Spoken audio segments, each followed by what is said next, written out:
Hadassah Medical Center on Mount Scopus in Jerusalem is known throughout the world for its state-of-the-art treatment and excellence in curing and caring. But not many people know that the University Hospital is also a haven for peace and harmony, as we see in this report. When they're not treating children in this ward of Hadassah Hospital on Mount Scopus in Jerusalem, Doctors David Zangin and Abdul Salem Abu Libde collaborate on cutting-edge research, helping to solve some of the many mysteries of pediatric endocrinology. That's an area of medicine which deals with glands and hormones in children.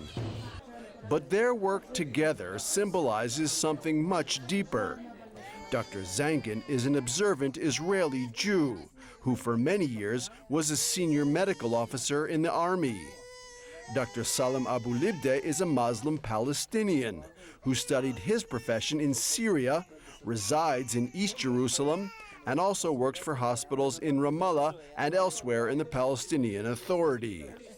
Both doctors said that at Hadassah, the commitment to healing makes race or creed irrelevant. You know, it's not special. We are all human beings. So a sick Arab child or sick Jewish child, these are sick children, and we are here to help them. When you see Jewish doctors giving the kind of treatment that they give here at the hospital to Arabs from East Jerusalem or Palestinians, does that do anything for you inside in your heart? The truth is, I get used to this treatment. That both of us, that we give treatment to both sides. So I will check anyone in the emergency room, and I treat them the same. And I expect the opposite, and as they do, that they treat them the same. Their collaboration is far from unique at Hadassah. In fact, there is an enormous Arab presence here, including both medical staff and patients. We have our priorities right, and in this hospital people walk in and can suspend their political views. They can kind of move a switch and elicit their best self.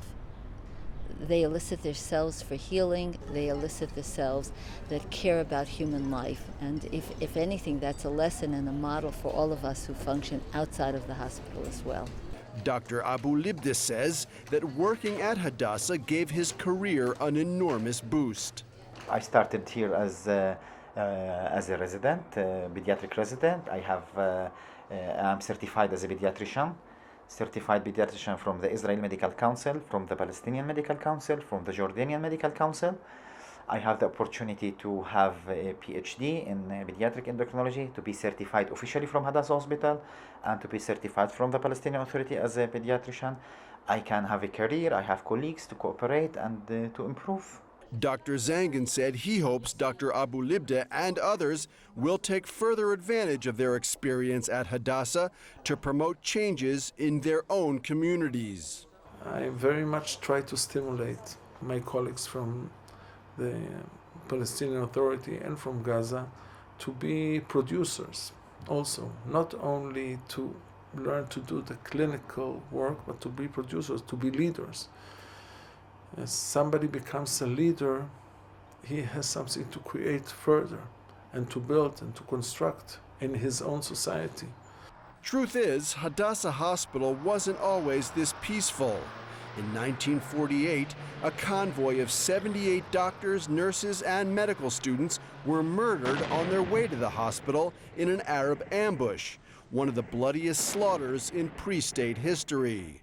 The hospital's PR director, Barbara Sofer, showed us the memorial garden dedicated to the victims of that attack. We have no illusions about the dangers. We had to close Mount Scopus in 1948 and only reopened it after the Six-Day War.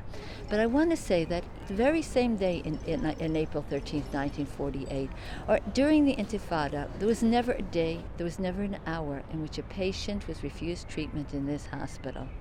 And that has always been the theme here. Some people say that's naive. I don't think it's naive.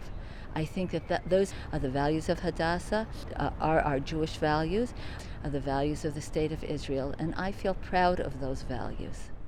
This is Jonathan Elkins for Israel Up Close.